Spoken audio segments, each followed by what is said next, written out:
Saudara sekalian, kita akan meneruskan pembahasan mengenai keselamatan. Sudah yang lalu sesi 4 kita bicara mengenai Kristus korban substitusi, maka sekarang kita lebih lanjut, lebih detail lagi untuk membicarakan mengenai korban substitusi ini, yaitu mengenai kriterianya. Dia harus 100% manusia dan 100% Allah.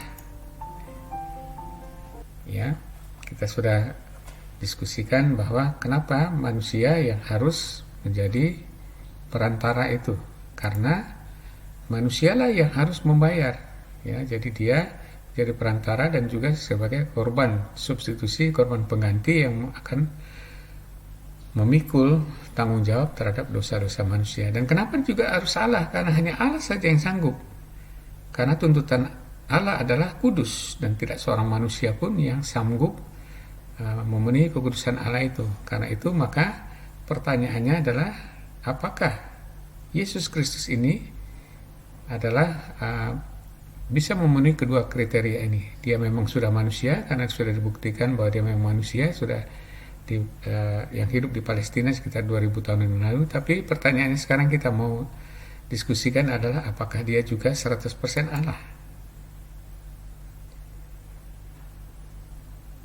Ya, apakah Yesus 100% Allah? Karena kalau dia bukan Allah 100%, maka dia tidak akan sanggup untuk memenuhi tuntutan daripada kekudusan, kesempurnaan daripada Allah sendiri. Nah, kita ini diskusi secara khusus, apakah Yesus Kristus adalah 100% Allah? Mari kita lihat apa catatan mengenai Yesus sejak mulai kelahirannya. Pada waktu malaikat berbicara kepada Maria bahwa dia akan hamil oleh karena Roh Kudus akan turun atasnya, dan itu oleh Allah yang Maha Tinggi, makanya anak itu akan disebut kudus atau anak Allah. Jadi Yesus itu bukan anak manusia yang hasil hubungan manusia dengan manusia, tetapi adalah karya daripada Roh Kudus sendiri yang menjalankan pekerjaan Allah, yaitu memakai rahim dari Bunda Maria untuk mengandung seorang anak yang kudus yang tidak mewarisi dosa manusia, sehingga anak itu disebut kudus dan disebut juga anak Allah. Begitu juga saat orang-orang Majus yang datang untuk melihat kelahiran raja ini, Juru Selamat ini, mereka melihat bintang, ya. Bintang itu mereka itu adalah dari jauh, dari timur, kemungkinan itu adalah dari Persia, dari Iran sekarang, ya. Tapi dari sana kelihatan bintang yang cemerlang yang menunjukkan bahwa seorang raja telah lahir, sehingga mereka jauh-jauh, ya, mungkin memerlukan berbulan-bulan untuk datang sampai ke sana untuk menyembah. Sampai di sana mereka menyembah anak ini, ya. Ini adalah orang-orang yang bukan bangsa agama Yahudi, tapi mereka sudah mengerti bahwa ini adalah sesuatu raja yang tidak biasa. Jadi kelahiran Kristus itu ditandai dengan tanda-tanda tanda-tanda yang tidak biasa. Kemudian kita akan melihat juga tulisan daripada seorang Paulus, yang itu seorang teolog dan pemimpin Yahudi. Dia menuliskan dalam Filipi 2 ayat 57 mengenai siapa Yesus itu, yaitu bahwa dia sebenarnya sebelum dia datang, dia adalah setara dengan Allah. Tapi kemudian dia mengosongkan diri. Perhatikan, dalam keadaannya sebelum inkarnasi, maka disebutkan di sini Kristus Yesus yang walaupun dalam rupa Allah, tidak menganggap kesetaraan dengan Allah itu sebagai milik yang harus dipertahankan. Dia sebelum diinkarnasi, dia adalah firman Allah yang kekal, ya. Nanti kita akan bicara apa itu artinya firman atau logos. Tetapi dia mengosongkan dirinya, artinya apa? Tidak memakai semua atribut kealahannya, misalnya maha kuasa, maha tahu. Karena itu banyak yang tidak diperlukan, karena dia datang itu hanya untuk menjadi korban penebus dosa. Jadi tidak relevan, makanya semua dikosongkan dia.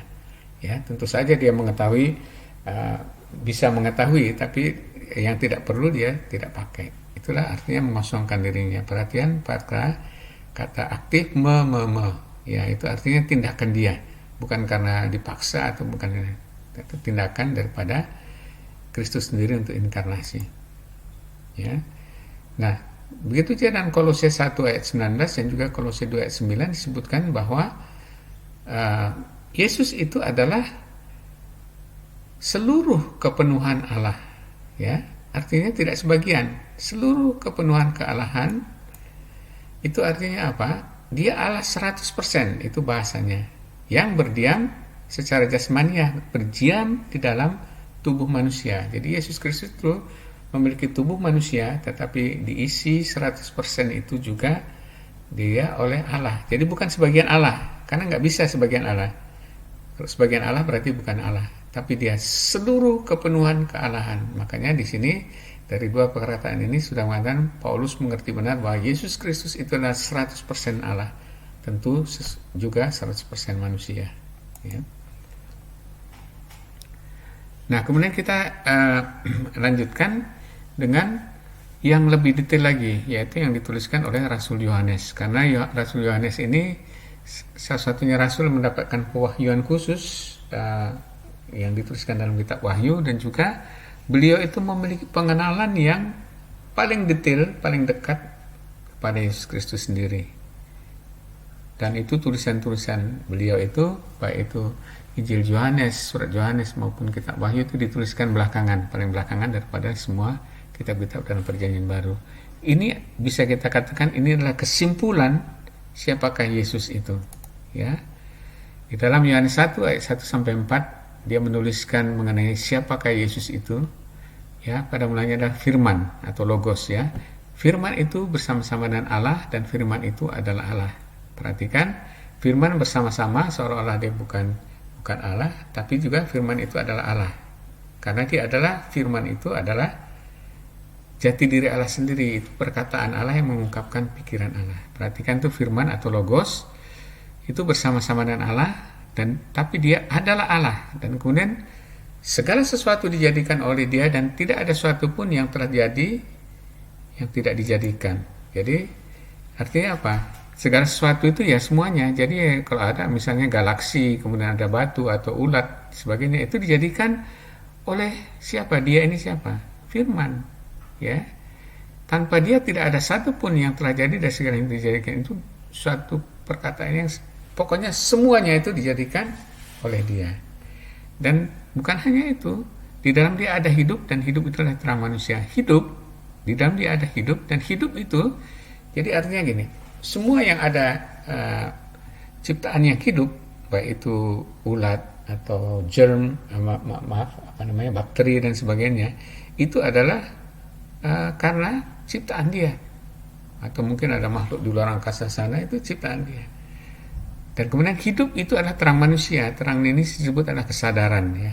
Jadi kalau kita tidak memiliki hidup, maka kita tidak memiliki kesadaran. Kita tidak tahu apa itu kesadaran diri. Kita tidak tahu siapa, apa, dan sebagainya. Maka kita harus bersyukur karena kita sudah diciptakan dan memiliki kehidupan. Nah, perkataan daripada firman itu sendiri, ya, kita lihat, atau logos, kita lihat sejarahnya, ya. Arti sehari-harinya adalah perkataan, tapi perkataan ini adalah perkataan, bukan hanya perkataan, tapi juga pikiran dan rencana. Jadi perkataan ini adalah perkataan yang mengungkapkan pikiran atau rencana seseorang. Itu pemakaian sehari-hari. Tapi pengertian daripada logos ini kita harus telusuri mulai dari 6 abad sebelum Kristus sendiri, yaitu pada saat pertama kali diungkapkan oleh Heraklitus. Itu adalah pikiran atau otak dari semesta, ya. Kemudian kaum Stoik, ya, Stoa, itu 2-3 abad kemudian itu menyebutkan sebagai prinsip yang bekerja di semua realitas, baik rasional maupun spiritual. Maksudnya dia adalah jiwa daripada semua yang ada. Kemudian nanti Philo Judaeus, seorang Yahudi pada abad pertama yang bareng-bareng hidup dengan Paulus, itu mengatakan bahwa tadi dengan Yohanes, logos itu adalah perantara antara Allah yang transenden dan yang imanen. Jadi artinya begini, para filsuf Yunani dulu itu berpikir begini, Di dalam alam semesta ini mereka melihat bahwa ada keteraturan, ya. Padahal yang lain itu selalu berubah, semua berubah, ya. Tumbuhan berubah, ini berubah, matahari berubah, awan berubah, tetapi ada keteraturan dalam perubahan itu. Makanya mereka berpikir pasti ada suatu prinsip atau sesuatu energi atau suatu tenaga yang mengatur bahwa semua semesta ini menjadi teratur. Makanya disebut dengan kosmos. Kosmos itu teratur artinya. Lawan daripada chaos. Chaos itulah kacau. Maka mereka mengatakan, kaum Heraklitus mengatakan ini pasti ada otaknya. Yaitulah logos disebutkan. Walaupun itu tidak dianggap sebagai personal. Begitu juga kaum Stoik, dia mengatakan bahwa ini ada sesuatu yang bekerja di semua realitas, baik itu yang rasional maupun yang spiritual. Akhirnya mereka juga mulai menyebut bahwa ini yang disebut Allah, walaupun mereka tidak mengerti siapa itu Allah atau jiwa semesta, soul-nya itu, ya.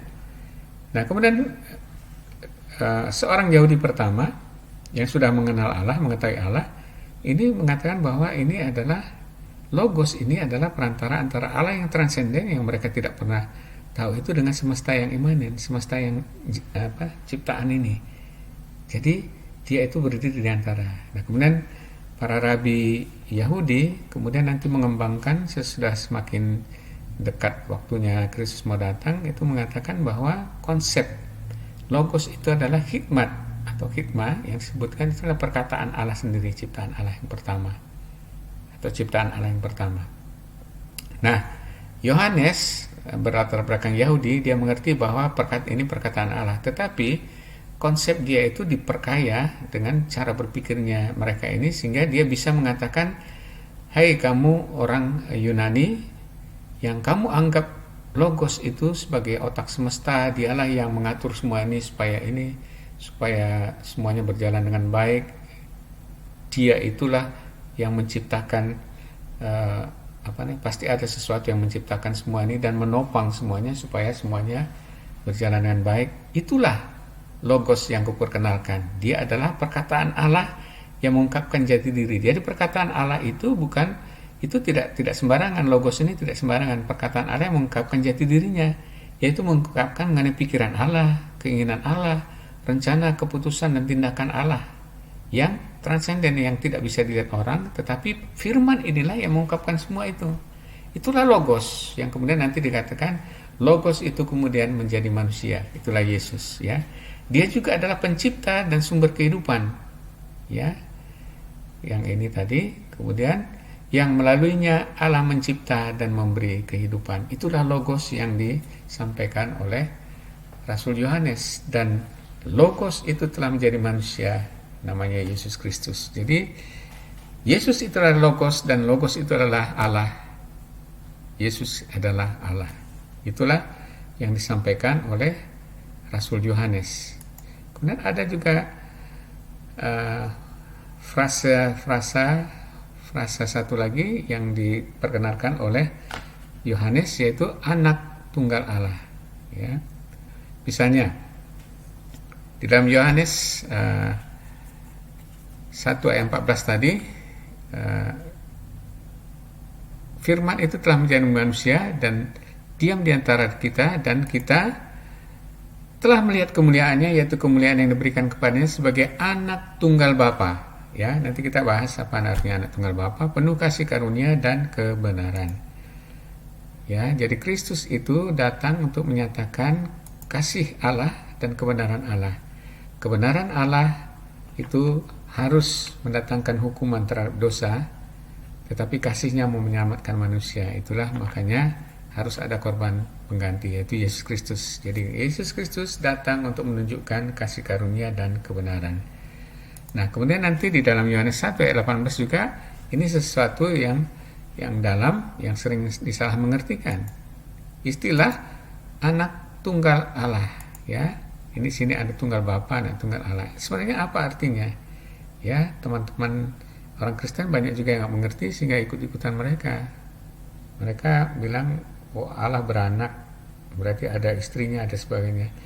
bukan cara manusia, cara berpikir manusia yang memang tidak mendapatkan anugerah untuk mengerti, tidak akan mungkin bisa mengerti. Tetapi anak tunggal itu di dalam bahasa Yunani koinenya adalah monogenes theos, ya, walaupun ada juga yang menerjemahkannya monogenes huios. Tapi monogenes theos itu, mono itu artinya satu-satunya, itu unik. Ini artinya monogenes theos ini artinya dialah satu-satunya Allah, pernyataan Allah sebagai manusia, ya. Dia satu-satunya Allah yang menjelma menjadi manusia, yang ada di pangkuan Bapa, ya, artinya di pangkuan Bapa itu yang kemuliaannya sama dengan Bapa, dialah yang menyatakannya. Jadi Logos ini, anak tunggal Allah ini, dialah yang menyatakan Allah yang tidak kelihatan menjadi sesuatu yang kelihatan. Dengan melihat dia kita sudah melihat Allah, dengan mendengar dia kita mendengar Allah, karena apa yang dia katakan itu adalah firman Allah, ya. Itu maksudnya anak tunggal, ya, monogenes theos. Nah, kemudian artinya jadi anak tunggal itu berarti Yesus adalah satu-satunya manifestasi Allah yang dalam kedudukan yang transenden, tidak dimengerti, menjadi manusia yang imanen, yaitu Yesus Kristus. Ia memiliki hakikat yang sama dengan Allah walaupun bertubuh manusia.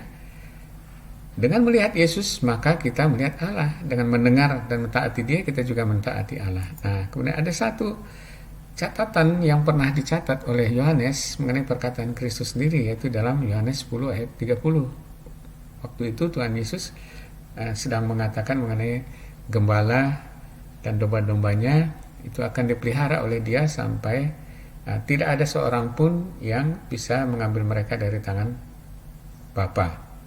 Artinya keselamatan tidak bisa hilang. Lalu disebutkan ayat 30, aku dan Bapa adalah satu. Perhatikan ya, satu ya, bukan sama, ya, satu. Ini adalah kesatuan, ya. Jadi Allah, anak Allah, Bapa dan Roh Kudus itu adalah satu, ya. Mereka bisa dibedakan tapi tidak bisa dipisahkan, ya. Itu nanti kalau kita suatu saat belajar Trinitas, kita akan belajar mengenai konsep yang namanya perikoresis. Nanti kita akan kiranya Tuhan memberi anugerah kita bisa membahas hal itu. Nah, kemudian Yohanes ada dituliskan juga, kata Yesus kepadanya, akulah jalan dan Yohanes 14 ayat 67, waktu Tuhan Yesus mengatakan kepada murid-muridnya, mengatakan, akulah jalan dan kebenaran dan hidup, tidak seorang pun yang datang kepada Bapa kalau tidak melalui aku. Perhatikan, kalau tidak melalui Yesus tidak ada seorang pun yang dapat datang kepada Allah, ya, karena dia satu-satunya manifestasi daripada Allah. Jadi kalau nggak lewat dia, ya karena dialah Allah. Kalau nggak lewat dia, ya nggak kenal Allah. Sederhana saja ininya. Jadi para murid, waktu sekarang ini kamu mengenal dia, maka kamu telah melihat dia. Jadi waktu itu kan kemudian Filipus juga bertanya, kalau gitu waktu Thomas mengatakan, kasih tahu dong kami kamu mau kemana? Dan Yesus mengatakan, ya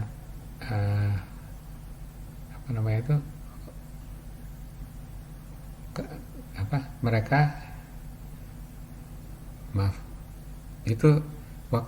itu adalah waktu Filipus mengatakan, kalau gitu kasih lihat aja Bapak itu supaya kami langsung kenal aja gitu. Terus Tuhan Yesus mengatakan, Filipus, sudah sekian lama kamu bersama-sama dengan tidak mengetahuikah kamu bahwa kalau kamu melihat aku maka kamu telah melihat Bapa. Karena Filipus ingin dikasih lihat Bapa langsung kan. Ya, ini artinya apa? Yesus Kristus itulah manifestasi Allah yang transenden, yang tidak kelihatan di dalam yang imanen. Jadi waktu kita melihat Yesus, kita sudah melihat Allah. Waktu mendengar Yesus, kita mendengar Allah. Waktu mentaati Yesus, kita mentaati Allah. Itu maksudnya daripada anak Allah ini. Apa arti daripada anak tunggal Allah? Dia satu-satunya manifestasi Allah, sehingga kita bisa mengenal Allah. Nah, rangkumannya. Pertama, kita dari tadi, dia bukan manusia hasil hubungan suami istri, tapi dia adalah firman Allah yang datang ke rahim Maria untuk menjadi manusia. Yang kedua, dia adalah Allah sepenuhnya yang mengosongkan dirinya dan merendahkan diri untuk menjadi korban penebus dosa. Mengosongkan dirinya itu artinya dia tidak memakai semua atribut kealahannya, misalnya kemahatauannya, kemahakuasaannya, karena dia datang bukan untuk melakukan itu, tapi dia datang untuk menjadi korban penebus dosa. Jadi semua atribut yang tidak diperlukan itu dikosongkan olehnya, tidak dipakainya, itu artinya. Dia juga adalah Allah 100% yang berdiam di dalam tubuh manusia. Jadi dia bukan Allah 90%, tapi dia 100%. Dia adalah logos Allah, yaitu jati diri Allah sendiri yang menyatakan perkataan Allah. Perkataan itu mengungkapkan pikiran, pertimbangan, rencana, kehendak, dan tindakannya, sehingga manusia dapat mengenal Allah. Itulah artinya daripada logos. Dia juga adalah pencipta segala yang ada. Dia juga pemberi hidup, sumber kehidupan. Dan kehidupan itu adalah sumber dari kesadaran atau terang dari manusia itu.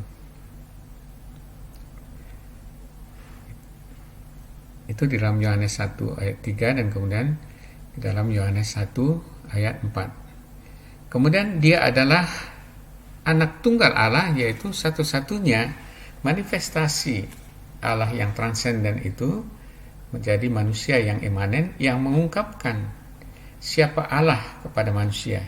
Tanpa dia menjadi imanen, kita tidak akan mengenal dia. Dengan melihat Yesus, maka kita juga telah melihat Allah, ya, Yohanes 14 ayat 9. Kemudian bukti terbesar daripada dia adalah Allah itu dituliskan oleh Rasul Paulus di dalam Roma 1 ayat 4. Disebutkan begini: menurut Roh Kekudusan dinyatakan oleh kebangkitannya dari antara orang mati bahwa ia adalah anak Allah yang berkuasa, Yesus Kristus Tuhan kita. Jadi kebangkitan Yesus itu merupakan bukti terbesar bahwa dia adalah anak Allah dan berkuasa atas maut. Di dalam hidupnya, Yesus sekurangnya dicatat itu 4 kali dia membangkitkan orang hidup. Tetapi mungkin orang berkata, mungkin dia berkuasa terhadap nyawa atau kehidupan orang lain. Tapi kalau nyawanya sendiri diambil, apa dia bisa ini? Ini dibuktikan dengan kebangkitan Kristus. Kebangkitan Kristus membuktikan saat dia menyerahkan nyawanya tidak dicabut dari dia, tapi dia diserahkan, ya. Dia serahkan untuk menebus dosa. Dia juga berkuasa untuk mengambilnya kembali. Itulah dibuktikan dengan kebangkitannya. Jadi kebangkitan Kristus membuktikan bahwa dia anak Allah yang berkuasa. Dia berkuasa atas hidupnya sendiri, atas kehidupan. Dia berkuasa memberikan kehidupan. Makanya kita menyebutnya bersama-sama Paulus, dialah Yesus Kristus Tuhan kita. Itulah bukti terbesar daripada pernyataan bahwa Yesus adalah Allah 100%. Kesimpulan, korban pengganti adalah Yesus Kristus satu-satunya, karena dia adalah 100% manusia dan juga dia adalah 100% Allah. Itu adalah sesuatu yang afirmatif, yang pasti. Karena itu kita bisa menjawab pertanyaan ini adalah ia adalah Allah 100%, manusia 100%, sehingga hanya dia saja yang dapat menjadi perantara antara manusia dengan Allah. Karena itu di dalam Yohanes 14 ayat 6 Tuhan Yesus sendiri berkata kepada para muridnya, "Akulah jalan dan kebenaran dan hidup. Tidak ada seorang pun yang datang kepada Bapa kalau tidak melalui aku." Perhatikan, ya. Tidak ada seorang pun yang datang kepada Bapa kalau tidak melalui aku. Jadi sebagai orang Kristen, ajaran Alkitab yang benar adalah Kristus adalah final menjadi jalan satu-satunya. Sekarang memang banyak di dalam kekristenan sudah masuk teologi-teologi yang sesat yang mengatakan bahwa jalan keselamatan banyak, bukan hanya Yesus sendiri. Itu terserah mereka, tetapi dengan mengatakan demikian mereka bukanlah orang Kristen. sekalipun mereka memiliki jabatan Kristen, mungkin bahkan pemimpin-pemimpin Kristen, terserah. Tetapi Tuhan Yesus sendiri mengatakan, tidak ada seorang pun yang dapat datang kepada Bapa kalau tidak melalui aku. Mengapa? Kita sudah mengerti penjelasannya, karena dialah satu-satunya perantara yang memenuhi kriteria untuk menjadi perantara manusia dan yang sudah menebus atau menanggung dosa manusia, dan juga dia sudah memenuhi tuntutan kekudusan daripada Allah. Sehingga karena dia adalah Allah sendiri, sehingga dialah satu-satunya jalan kepada Bapa, jalan kepada Allah. Dia satu-satunya jalan kebenaran. Dia adalah satu-satunya jalan keselamatan. Tidak ada jalan lain selain Kristus. Bagi saudara yang belum percaya kepada Kristus, ini adalah suatu tawaran. Jikalau Anda percaya kepada Kristus, maka dosa Anda akan ikut ditanggungkan. Dosa Anda sudah ikut ditanggungkan padanya, maka Anda pun akan selamat, karena pada pengadilan akhir Anda tidak lagi menanggung dosa Anda. Itulah keselamatan, itulah Injil yang dinyatakan oleh Injil atau kitab suci orang Kristen. Kiranya saudara tidak hanya mendengarkan, tetapi mengambil tindakan untuk percaya kepadanya. Tuhan memberkati. Sahabat-sahabat Kristen awam dan juga yang teman-teman yang sudah selama ini mengikuti Back to the Bible Ministries BTBM Indonesia, di sini Anda dapat mendownload buku-buku, e-book yang berbobot yang bisa memberikan Anda insight dan juga pengetahuan yang baik di dalam bit.ly/BTBM Indonesia. BTBM adalah Back to the Bible Ministries. Ini pelayanan pengajaran. Ya, kemudian di sini juga di dalam BTBM Indonesia 2 Anda bisa juga mendapatkan MP3 daripada seri keselamatan. Ada 32 seri di sana. Nah, ini buku yang cukup tebal, ini mengenai jalan keselamatan yang bisa Anda download secara cuma-cuma dari kedua website ini, tapi lebih gampang dari website yang pertama, itu mengenai keselamatan. Itu buku tebal yang cukup komprehensif mengenai keselamatan, hampir 250 halaman A4 padat. Itu juga isinya adalah mengenai apa itu jalan keselamatan. Kemudian keunikan iman Kristen ini juga harus diketahui oleh orang Kristen. Apa itu keunikan iman Kristen di antara agama-agama di dunia? Yaitu ada 3 keunikan utama, yaitu Allahnya, kemudian jalan keselamatannya, dan Alkitabnya. Baru kemudian di sini ada buku-buku lain juga. Begitu juga Anda bisa mengikuti pengajaran-pengajaran dari Kristen awam, dari Back to the Bible Ministry di YouTube, di channel Kristen Awam. Di dalam Facebook juga Kristen Awam atau @Kristen Awam Pencari Sorga. Itu blog-blog yang baik juga dapat dibaca di sana. Ikutilah program-program kita ini. Tuhan memberkati.